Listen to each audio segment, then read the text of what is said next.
Hello, everyone. Welcome to the Spiritual American.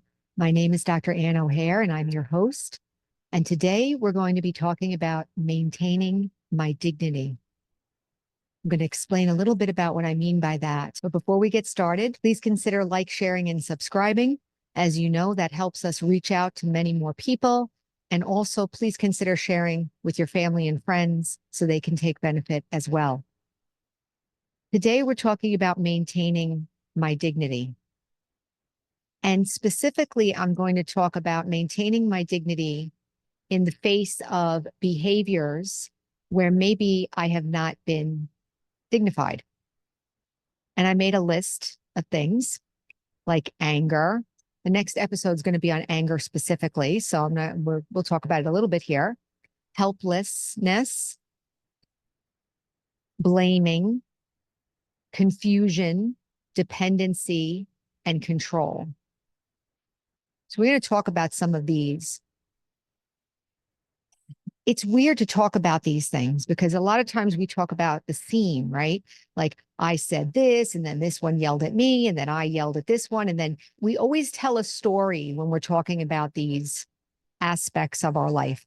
But today, what I really want to discuss is how I feel inside when I am experiencing those things. This is the thing that nobody wants to look at. We constantly tell stories about what happened because it's hard for us to face and process some of these, I'm going to say, painful feelings that we have. So let's try one. I'll talk about one and we'll go from there. So I'm going to talk about confusion. How about that? So I'll give an example from my own life. Let's say you're in a situation where you have multiple aspects in play, like for instance, at work. Maybe there's politics at work. And if any of you have been in a situation where politics is important, it takes time to learn that. You're not sensitive to those politics at first. So I remember, for instance, my boss would give me my evaluation and she would always give me a poor grade on communication. Now, from my point of view, I was the best communicator ever, but she was saying that I don't get along with people and I have to work on that. And I had no idea what she was talking about. So it was very confusing to me not getting an excellent evaluation, or if I found out that someone didn't like me or for some reason that didn't make sense to me, I would feel confused. Or one time, I'll give another example. I was in a meeting one time and I stood up and I said what I had to say in the meeting. And basically, I figured it all out myself, the whole situation. I kind of figured out how to solve the problem and I shared it all. And it was like, sometimes we say mic drop, or that's the end of the conversation. And I was like, okay, great. That was the end. Afterwards, my boss pulled me aside and said, you hurt this other person's feelings in the meeting. I was like, what are you talking about? And she said, you didn't give her a chance and her feelings were hurt. And I was like, well, I wasn't thinking about her. I just was saying whatever I had to say.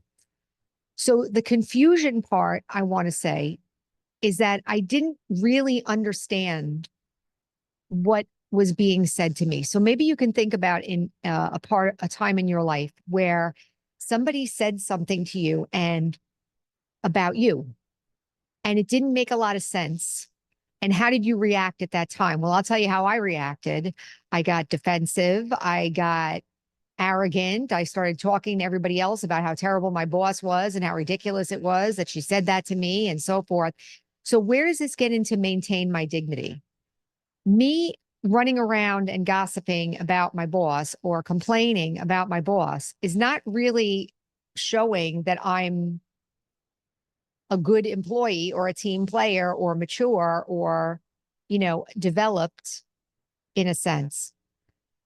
So it was confusion. It was I was embarrassed, things like that. And so when we feel these things like confusion, embarrassment, dependency, fear, anger, control, like the wanting to control, or if I'm blaming someone for something, in those moments, I'm going to say that my behavior is probably not the best. Sometimes we talk about how to control our behavior by looking at the behavior. I am saying today in this episode that the behavior will automatically change if I allow myself to look at how I actually feel about the situation. So, for instance, in that situation the example that I gave, if I would have been able to feel comfortable to talk to my boss in that moment and say, could you please explain to me what you mean? Because I really don't get it. And then if she felt safe enough to explain it to me, and then if I was open enough, I could have said something like, wow, I really was not aware of that. I'll try to keep that in mind for the future because I have no wish to hurt anyone. I can see what you're saying. Like, in a meeting, maybe you have to give other people a chance. So what she would have done at that moment, she would have been teaching me how to be more like a team player or more mature or more dignified in that setting. That didn't happen. I take responsibility. I reacted, but the teaching didn't come either at that time. So let's say the teaching doesn't come. How do I maintain my dignity? Well, first of all, one thing I could have done was not run off and start talking to everybody else. So that's one way to maintain my dignity in the face of a very, very intense feeling. Usually it's fear-based. It's a reaction. I'm getting defensive, or I want to change something, or I feel threatened, or I feel like I need something and I feel scared that I can't get it. That's a very uncomfortable place to be. So how do I maintain my dignity in those moments? And I wrote down here, first of all, be honest. This is hard. I really hope that one of the things when we talk about all these spiritual aspects, these things that I'm sharing, you need help. You need like support in order to be successful in doing them. So I'm hoping that if you're listening to this, you have a good friend, you have a family member, or you can contact, your church or your spiritual, wherever you feel like the people there or a person has your best interest at heart. Because sometimes we got to talk through these things, or we need a safe place that we can talk. One of the best ways to maintain my dignity is to be able to be in the company of someone who's not going to attack me or undermine or treat me with lack of respect or something like that. We want people around us that have our best interest at heart, and we want to be able to have other people's best interest at heart also. So the first aspect is to be honest. Maybe I can't be honest in the moment, but I can withdraw myself or be quiet in the moment and then get myself to that safe place to be honest about how I felt in that situation. I was confused. I don't understand what they were talking about. Do you see, ask my friend, do you see that behavior? What do you think she meant? How can I get better? Or is it something that I shouldn't even pay attention to?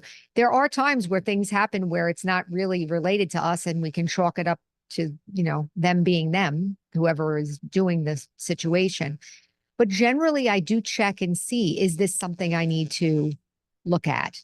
Because I want to keep progressing, right? So the honesty, be honest, take a look, maybe talk to somebody else who you trust.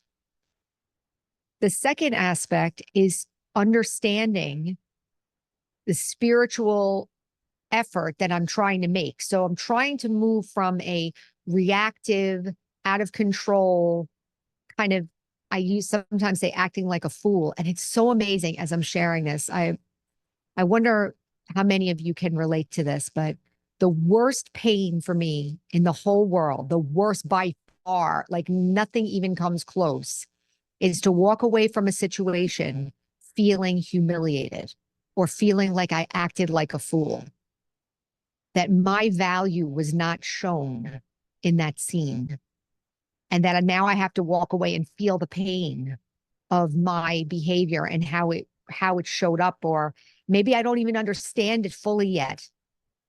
But that pain of that humiliation, it's like, you really don't want to feel that. That's like, for me, that was the worst. So this maintaining my dignity is very important. It's worth the effort to not have to feel that. So being honest, understanding the spiritual truth, and having some hope, like, even if I can't fix myself right away. And I'll give another example. Coming into this spiritual effort, coming into this spiritual community, the Brahma Kumaris, I came at 40 years old. So my influences from my world, my regular life, were quite strong, and my personality was quite strong. So just like in that example I gave of in the meeting at work, it was kind of like that in the spiritual gatherings. I would go into the gatherings, I would be bringing in my way of talking, and maybe being loud, and maybe talking too much, or maybe being forceful about my opinions or something like that. And then I would walk away and I would feel terrible. And I didn't fully understand why. So I want to say to anyone who's listening and interested in what I'm saying here, if you walk away and you feel humiliated, it just means that something isn't a match. Your behavior that just happened is not a match for your self-respect of where it should be based on how you really are. You may not be able to fix that right away. So I think we have to be able to tolerate, be honest, and also understand the spiritual truth, that we have to understand that the reason why it hurts is because I do have the potential to have dignity and to act properly that makes me feel good. And I can walk from any scene and feel the same and feel good about myself and feel proud of my behavior. This is making me emotional because that hurt. When I acted like a fool or felt humiliated or said the wrong thing or something, and then you walk away, it hurts. It's terribly painful. So understanding the spiritual truth that I actually do have the capacity to act properly and be authentic and feel good about myself, and then have hope that even though it didn't happen just now, and even though I feel humiliated, I can tolerate that feeling because I have hope that eventually I will get there. My spiritual effort will take me there. I will find my way home to my self-respect. Have hope for yourself. Next thing I wrote here is loving my part in life and working with myself. So I'm going to support myself in this effort. I'm not going to wish that I had a different life or stuff like that. It's funny. They used to tell that story about, if you had the choice of switching your life with anybody, would you? And most people say no. Even if they're going through really hard times or really painful situations, most people say no. They'd rather have their own life. So think about that for a minute. There's dignity in that as well. So in your heart of hearts, you already have dignity. You already love your part. You already love yourself. So let yourself get in touch with that. The tears are coming as I'm talking, because that's authentic. That's you. That's the real you. This behavior can change. It's going to be okay. The behavior can change. I'm going to work with myself.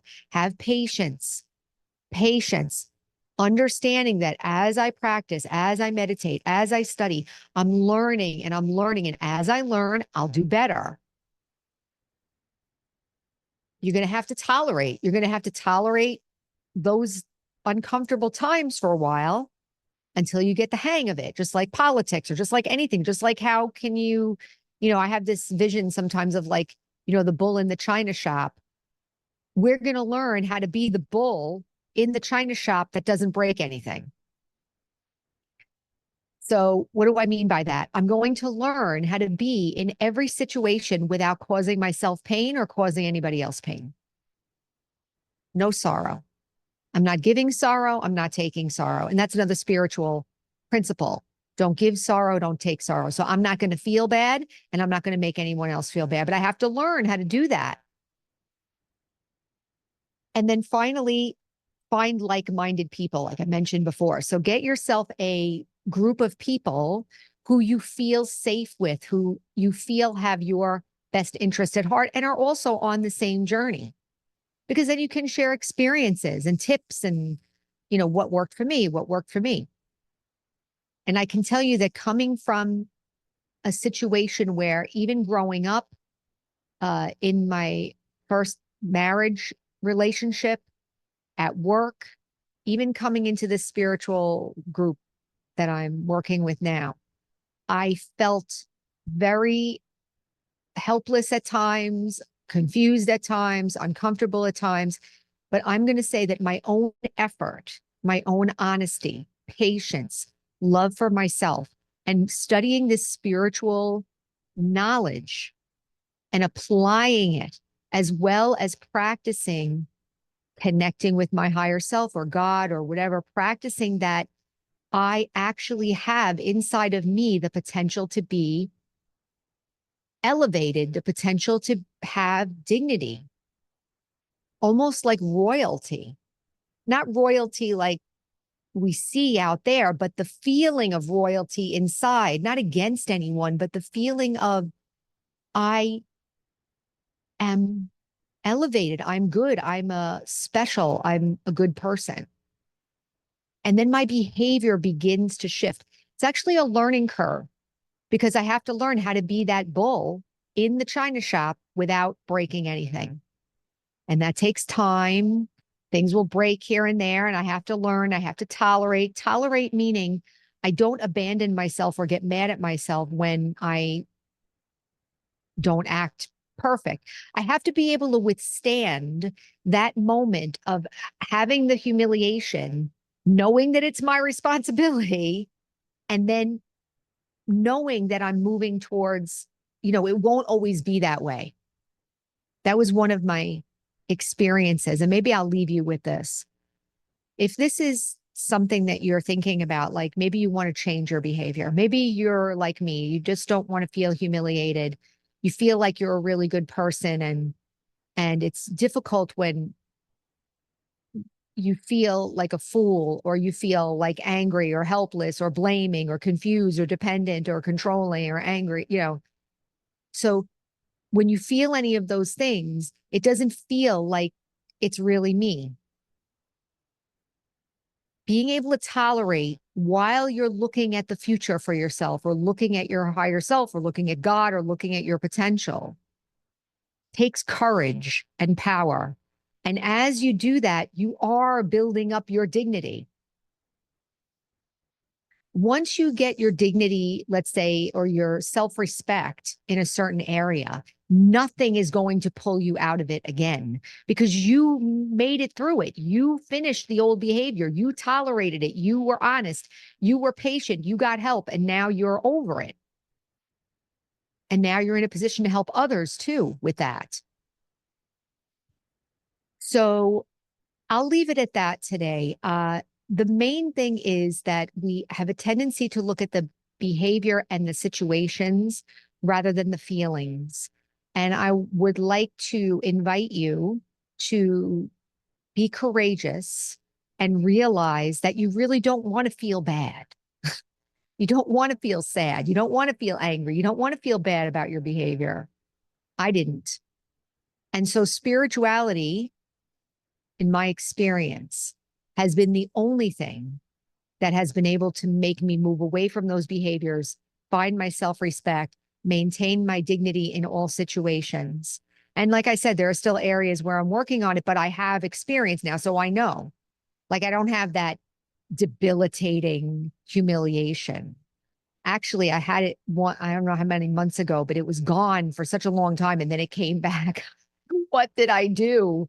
Where did I, break the china that I have to feel this again? And then I had to tolerate it. I had to tolerate the feeling. Like, let me see, what did I do? What was I thinking?